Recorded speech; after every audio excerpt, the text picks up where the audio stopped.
오늘 은혜 받으실 하나님의 말씀은 시편 42편 1절에서 5절 말씀입니다. 시편 42편 1절에서 5절까지 말씀을 다 같이 봉독하겠습니다.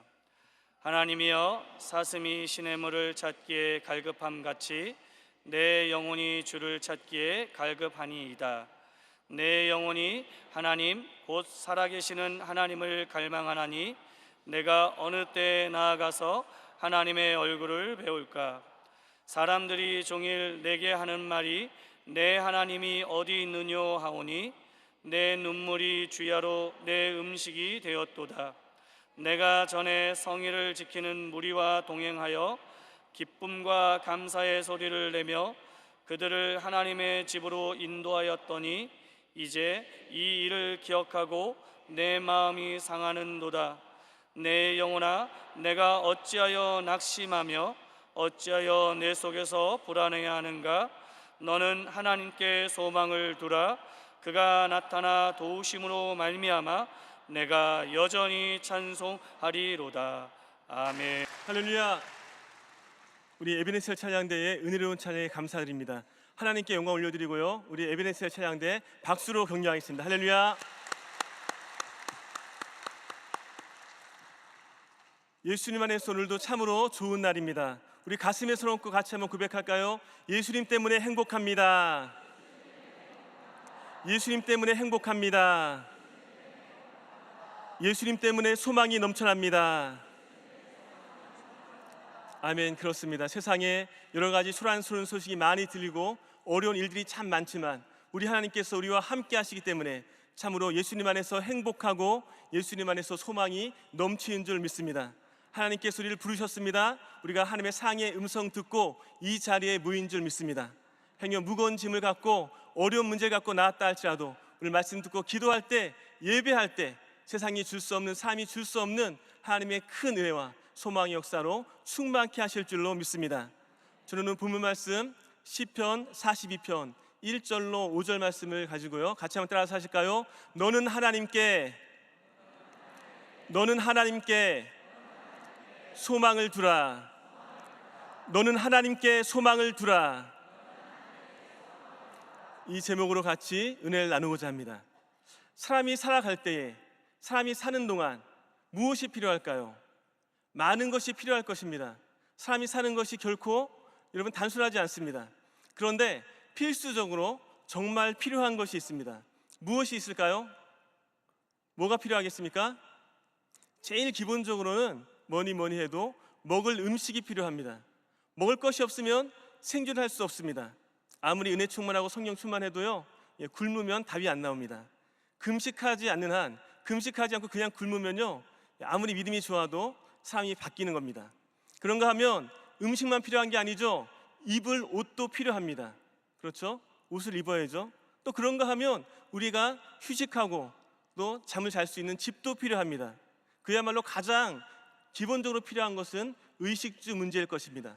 그러나 의식주 문제가 아무리 잘 해결됐다 할지라도 그냥 그것만으로는 삶이 살 수 없다는 것입니다.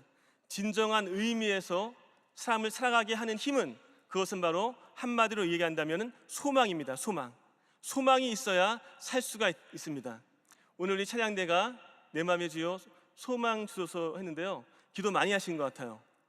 말씀의 제목과 일치하는데 제가 개인적으로 굉장히 좋아하는 찬양입니다.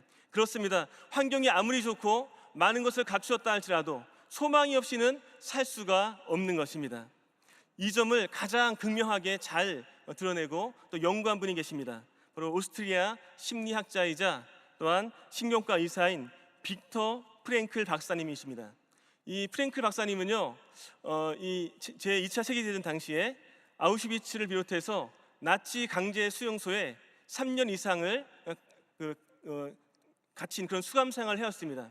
그 가운데 끔찍한 고통 속에서 어떤 사람이 과연 살아남고 어떤 사람이 절망 끝에 무너지는가를 연구하였는데, 박사님이시다 보니까는 감옥에 갇혔으면서도 그런 연구를 하게 된 거예요. 그런데 그가 발견한 것은 사람의 건강 상태나 혹은 육체적인 강인함보다 훨씬 더 중요한 것이 있었다는 것입니다. 그것이 뭔지 아십니까? 바로 삶의 의미, 그리고 소망이라는 것입니다. 삶의 의미가 분명하고 또 소망이 있다면 그들은 그래도 생존할 수가 있었다는 것입니다. 이제 수감 생활을 하는 가운데 많은 사람들이, 수용소에 갇힌 사람들이 어떤 특별한 날이 다가오면, 크리스마스가 다가오고 또 새해가 다가오면 이때쯤이면 내가 이 감옥에서 나올 수 있겠지라는 기대를 갖습니다. 그런데 그 특별한 날이 지나가도 아무런 일이 일어나지 않을 때 그 수용소에 갇힌 사람들은 크게 절망하고 갑자기 무기력해지고 병들어가고 심지어 죽기 시작한다는 것입니다. 그만큼 마음 가운데 소망이 있느냐, 마음 가운데에 정말 벅찬 그 소망이 있느냐가 삶을 살게 하기도 하고 죽일 수도 있다라는 것입니다. 그래서 프랭클 박사님의 저서 죽음의 수용소에서라는 그 책에서는 이렇게 말하고 있습니다. 살아남은 사람들은 오직 삶에서 의미를 발견하고 미래에 대한 소망을 품고 버틴 사람들이었다. 그렇습니다. 실제로 이 프랭크 박사님도요, 수용소에서 살아난 것은 그 마음 가운데 삶의 의미와 소망으로 인하여서 그가 버틸 수 있었다는 것입니다. 그는 개인적으로 내가 지금 비록 감옥에 갇혀 있지만, 말도 안 되는 형편이지만, 그러나 내가 이 감옥에서 나와서 사랑하는 나의 아내를 만나리라, 이런 소망을 갖고 있었습니다. 또 그런가 하면 내가 이 감옥에서 연구한 이 독특한 이 연구를 갖고 내가 세상에 발표하리라 라고 하는 그 소망을 갖고 버텼다는 것입니다. 그렇습니다. 소망이 우리를 살게 합니다. 소망이 프랭크 박사님을 살게 한 생존 에너지가 되었고, 마찬가지로 우리도 우리의 삶이 어떠든지 소망이 있으면 살 수 있다라고 하는 것입니다. 성도 여러분, 그렇습니다. 하나님은 우리에게 소망을 주십니다. 우리도 이 가운데 우리가 모인 것은 소망 가운데 또한 예배 드리는 줄로 믿습니다. 결론적으로 말씀드리면 우리는 하나님께 소망을 두어야 하는데요, 세상에 어떤 것에 소망을 두는 것이 아니라 하나님께 소망을 두어야 하는데, 그렇다면 왜 하나님께 소망을 두어야 하느냐, 오늘 말씀을 통해서 보고자 합니다. 첫 번째 보는 것은 우리는 영적인 존재이기 때문입니다. 같이 해볼까요? 우리는 영적인 존재입니다. 오늘 본문 말씀이 이렇게 시작합니다. 하나님이여, 사슴이 시냇물을 찾기에 갈급한 같이 내 영혼이 주를 찾기에 갈급하나이다. 하나님이여, 사슴이 시냇물을 찾기에 갈급한 같이 내 영혼이 주를 찾기에 갈급하나이다. 우리에게 너무나 익숙한 하나님 말씀입니다. 찬양의 가사에도 많이 등장하고요, 우리가 너무나 많이 들어왔던 말씀입니다. 그런데 너무나 익숙하기 때문에 아무런 감정 없이 그냥 읽을 수 있겠으나, 사실 오늘 말씀을 가만히 살펴보면, 사슴에 대해서 생각해보면 결코 이것은 쉬운 고백이 아닙니다. 사슴은 어떤 동물입니까? 기본적으로 초식동물입니다. 초식동물로서 항상 사슴이 염두에 둘 것은 다른 육식동물들의 먹잇감이 될 수 있다는 것입니다. 그리고 시냇물을 찾아 갈급하다라고 표현했던 것에서 볼 수 있는 것은, 여러분, 당시에 팔레스타인 지역에 물이 귀했고, 특히 물이 풍족한 때가 아닌 시냇물이 마르기 시작하는 건기가 시작되면 이제는 물가에는 맹수들이 또 우글거리고요, 또 사냥꾼의 표적이 될 수 있는 곳, 그것이 바로 시냇가라는 것입니다. 그런데 이 사슴은 물을 먹지 않으면 죽을 수밖에 없기 때문에 그 모든 위협을 무릅쓰고 살기 위하여서, 생존하기 위하여서 시냇물을 찾기에 갈급하게, 그렇게 간절하게 절박하게 나아간다는 것입니다. 그렇습니다. 사슴이 시냇물을 찾는다는 것은 생존을 위한 필사적인 몸부림입니다. 그렇다면 우리는 어떻습니까? 사실 오늘날 물을 못 마셔서 죽는 경우는 거의 없습니다. 그러나 분명한 것은 우리 안에는, 우리 육체, 또 우리 영혼 안에는 분명히 다른 구조가 있습니다. 다른 구분점이 있습니다. 그것은 무엇입니까? 세상에 어떤 물로도 채울 수 없는, 세상에 어떤 음식으로도 채울 수 없는, 바로 하나님만이 채울 수 있는 영혼의 갈증이 있다라고 하는 것입니다. 그래서 우리가 아무리 좋은 직장을 얻고 또 만족할 만한 물질을 얻고 내가 사랑하는 사람, 또 좋은 배우자를 만나고 모든 것을 이뤘다 할지라도 우리 영혼의 갈급함이 채워지지 않는다면 우리는 마치 목마른 사슴과 같이 갈급하여 허덕이며 방황할 수밖에 없다라고 하는 것입니다.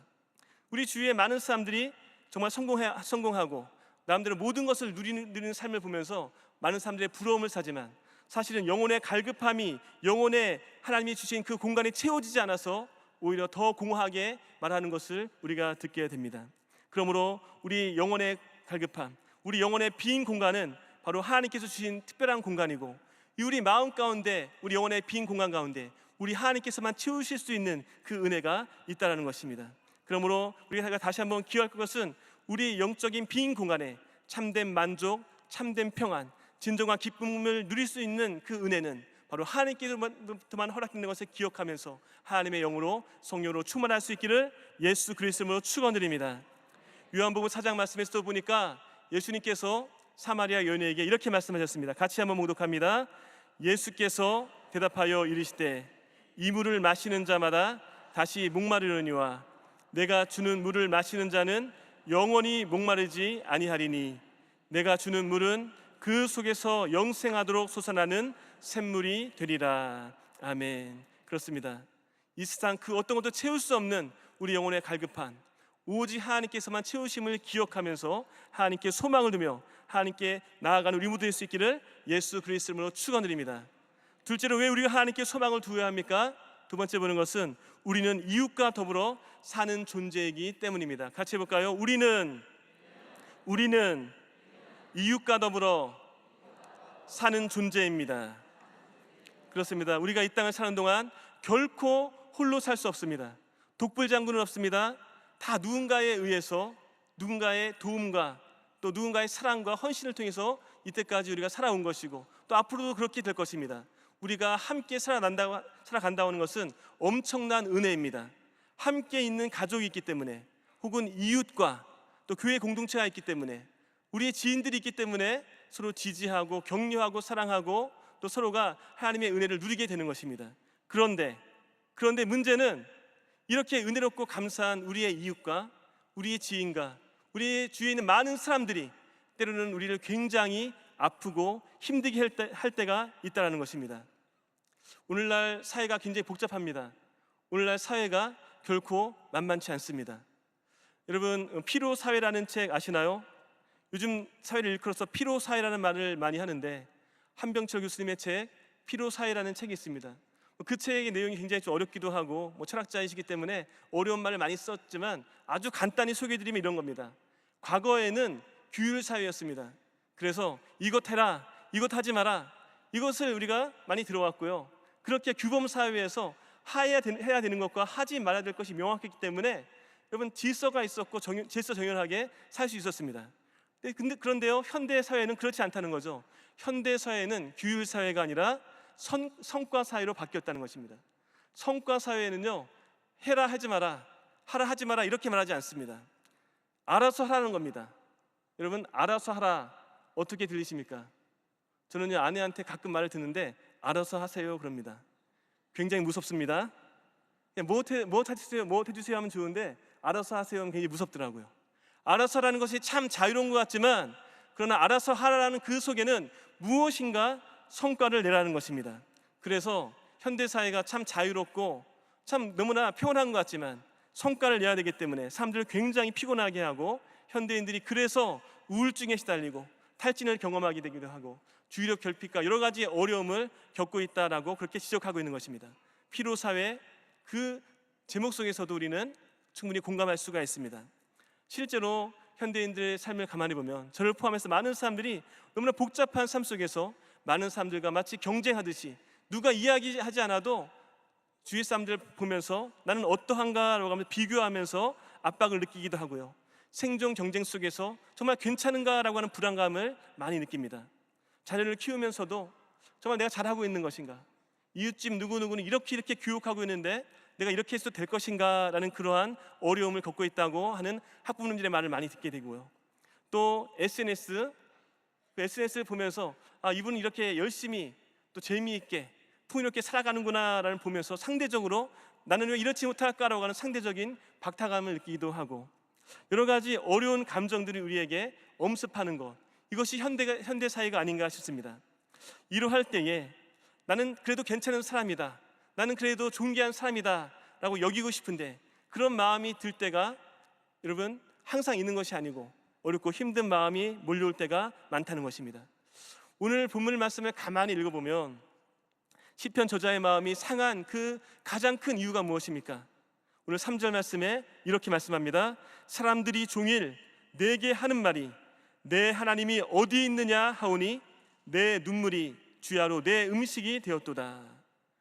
저자의 마음이 상한 가장 큰 이유는 바로 사람들의 말과 사람들의 시선입니다. 아니, 내가 하나님을 믿고 있다고 하는데 내 하나님이 과연 어디 있느냐? 너의 삶을 보니까 하나님이 안 살아계신 것 같아 라고 하면서 조롱하며 무시하는 그 말을 들을 때 마음이 굉장히 상하고 어려움을 겪는 것을 보게 되는 것입니다. 그렇습니다. 이처럼 우리는 사람의 말 한마디에 혹은 사람의 시선 하나에 또 환경의 변화 때문에 우리 마음이 상하기 쉽고 어려움을 겪을 수 있습니다. 우리가 사람을 바라보고 환경을 바라보고 아니 부족한 우리 자신을 바라볼 때 한없이 초라할 때가 있고 어려울 때가 있는 것이 사실입니다. 그러므로 하나님께 소망을 두라 이 말씀은 그렇다고 해서 우리가 사람을 떠나서 마치 산속에 들어가서 혹은 기도원에 들어가서 너 혼자 살아라, 그 속에서 하나님만 바라봐라 이렇게 말씀하신 것은 결코 아닙니다.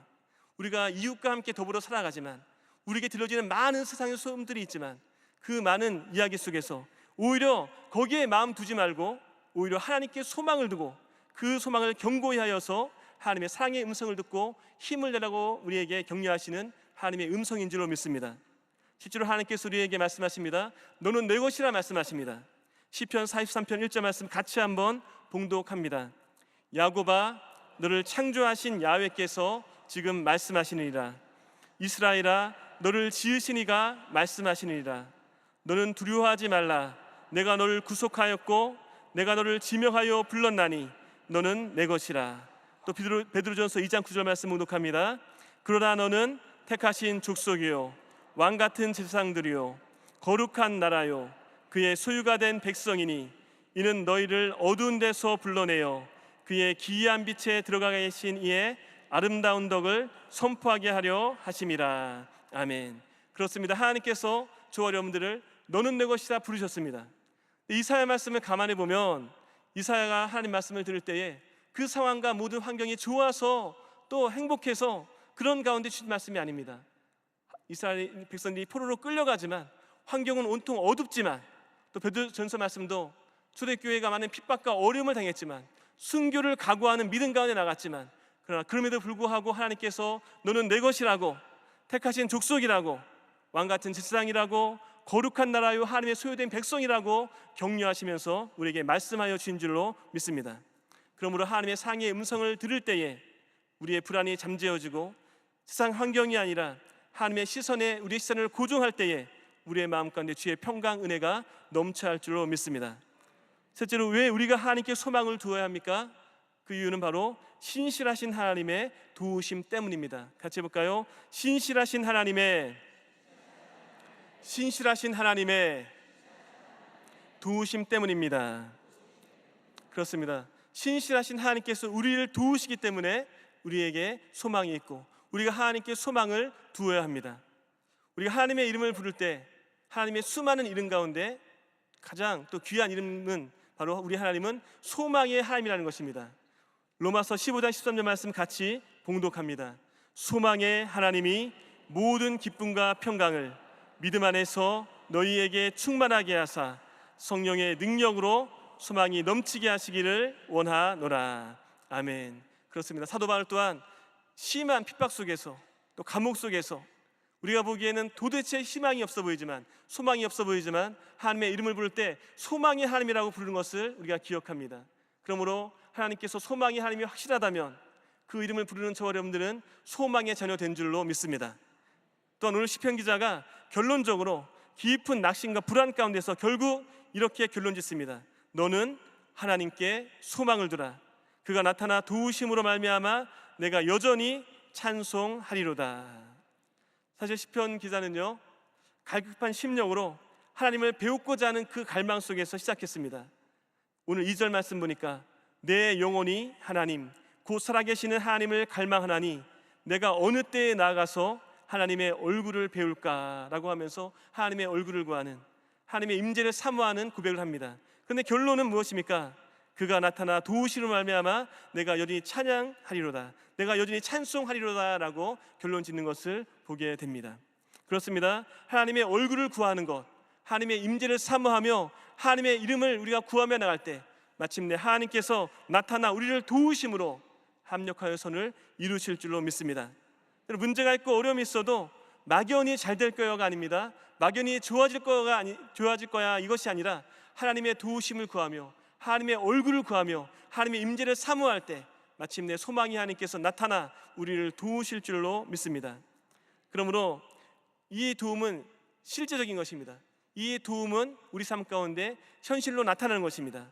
광야에서 인도하신 하나님, 광야에서 만나와 메추라기를 먹이신 하나님, 뿐만 아니라 우리를 질병에서 고치시고 함께 하신 하나님, 그 하나님께서 저와 여러분의 하나님 되신 줄로 믿습니다. 형님, 이 자리에 어려움을 겪고 계신 분 계십니까? 사망의 음침한 골짜기, 원수의 목전 같은 그런 환경이 우리에게 펼쳐졌습니까? 그래도 하나님의 얼굴을 우리가 구하며 하나님의 임재를 사모하며 나갈 때 마침내 하나님께서 하나님의 능하신 손길로 도우실 줄로 믿습니다. 그렇습니다. 우리는 영적인 존재입니다. 이 세상 그 어떤 것도 우리의 영적인 갈급함을 채울 수 없습니다. 세상의 많은 것들이, 세상의 많은 물질이 혹은 많은 것들이 우리를 그것이 중요하다 이야기하지만 참된 만족과 참된 행복은 우리 하나님이 주시는 은혜인 줄로 믿습니다. 그러므로 세상 사람들은, 우리의 또 환경은 우리 마음 가운데 또 우리 마귀는 우리에게 자꾸만 내 하나님이 어디 있느냐라고 속삭일 때 다시 한번 기억하시기 바랍니다. 시편 기자와 같이 선포할 수 있기를 예수 그리스도로 축원드립니다. 오늘 본문 말씀을요 구조적으로 잘 보게 된다면 이렇게 볼 수 있습니다. 시편 기자는 하나님이여라고 시작했다가 하나님이여라고 하면서 자기 마음 가운데 여러 가지 억울하고 힘든 감정을 토로했다가 결론적으로 자기 자신에게 선포하며 의지적으로 하나님께 소망을 둘 것을, 하나님께 여전히 찬양할 것임을 그가 선포하고 있는 것을 보게 됩니다. 뭐라 말씀했습니까? 내 영혼아 어찌하여 내가 낙심하며 어찌하여 내 속에서 불안해하는가? 너는 하나님께 소망을 두라. 그가 나타나 도우심으로 말미암아 여전히 찬송하리로다라고 선포한 것을 보게 됩니다. 그러므로 우리도 마찬가지입니다. 시편의 많은 하나님 말씀이 하나님을 그냥 찬양하고 하나님을 높인 것이 아니라 하나님 어느 때까지 참으시겠습니까? 어느 때까지 원수가 나를 괴롭히는 것을 이렇게 가만두시겠습니까? 라고 탄식하며 호소하며 기도한 그 많은 기도의 제목들을 우리가 보게 됩니다.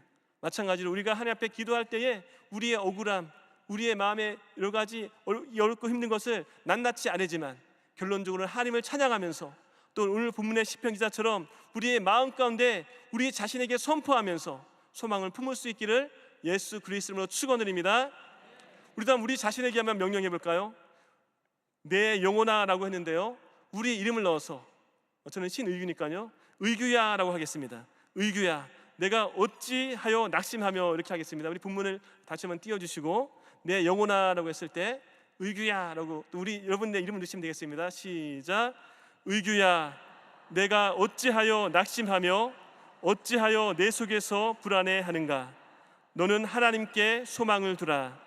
그가 나타나 도우심으로 말미암아 내가 여전히 찬송하리로다. 한 번 더 하겠습니다. 자신의 이름을 넣어서 의규야 내가 어찌하여 낙심하며 어찌하여 내 속에서 불안해하는가? 너는 하나님께 소망을 두라. 그가 나타나 도우심으로 말미암아 여전히 찬송하리로다. 아멘. 이 소망 가지고 넉넉히 승리만 나갈 수 있기를 예수 그리스도 이름으로 축원드립니다. 하나님께 찬양하며 하나님께 삶을 드리기로 헌신한, 쓰임받기로 헌신한 한 분이 계셨습니다.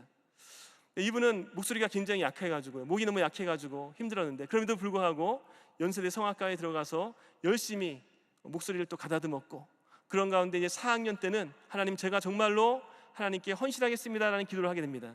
그런데 희한하게도 하나님 제가 저희 목소리를 통해서 헌신하겠습니다라고 기도했는데 오히려 그때부터 목소리가 더 나오지 않고 찬양조차 하기 힘든 그런 상황이 되어집니다. 그러할 때 하나님 이해가 안 됩니다. 하나님 이 갈급한 심령 채워주세요 라고 이렇게 기도했는데, 그런데 수개월이 지나서 하나님께서 그 마음 가운데에 찬양을 주십니다. 그래서 주신 그 찬양을 갖고 그 작사 작곡하게 되는데, 그 찬양이 바로 축복송입니다. 그 찬양의 주인공이 바로 또한 송정미 사모님이십니다. 여러분 어떻습니까?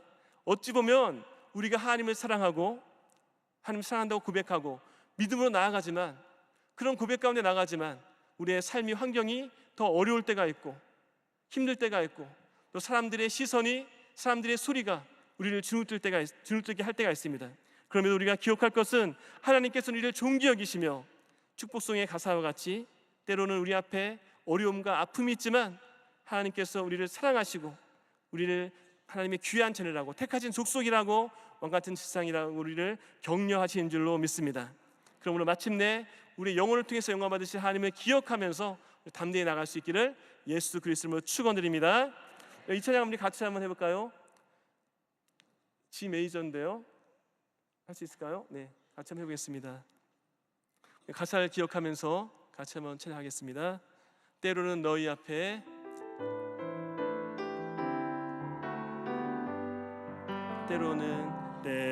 때로는 너희 앞에, 너의 앞에 어려움과 아픔이 있지만 담대하게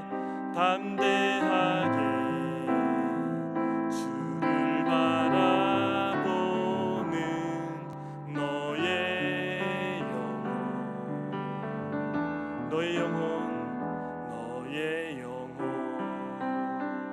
우리 볼 때 얼마나 아름다운지,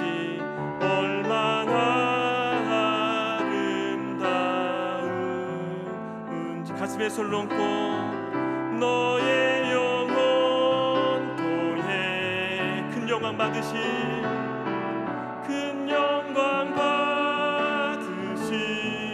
하나님을 찬양,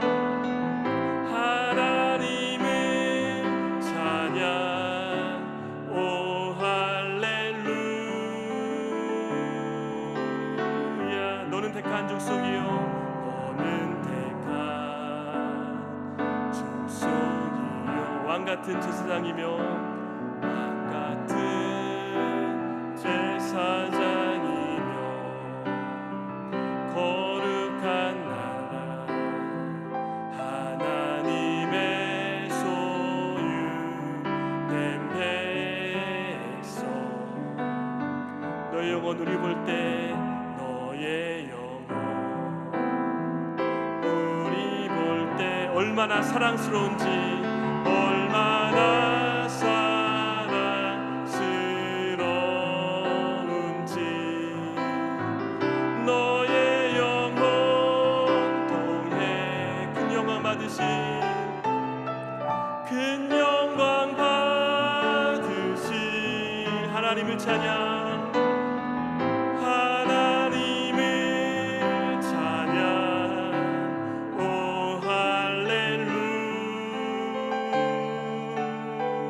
너의 영혼 통해, 너의 영혼 통해 큰 영광 받으신, 큰 영광 받으신 하나님을 찬양, 하나님을 찬양, 오 할렐루야.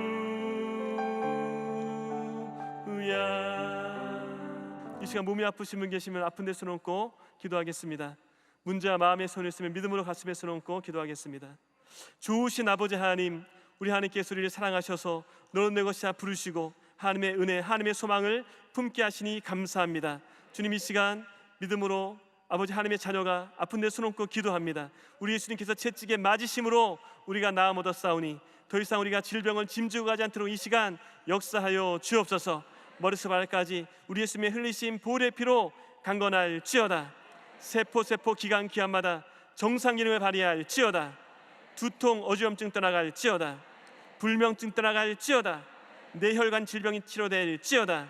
파킨슨병 치료될지어다. 목과 어깨 통증 사라질지어다. 오장육부는 강건하게 세워얻을지어다. 심장 기능이 회복될지어다. 폐의 기능이 회복될지어다.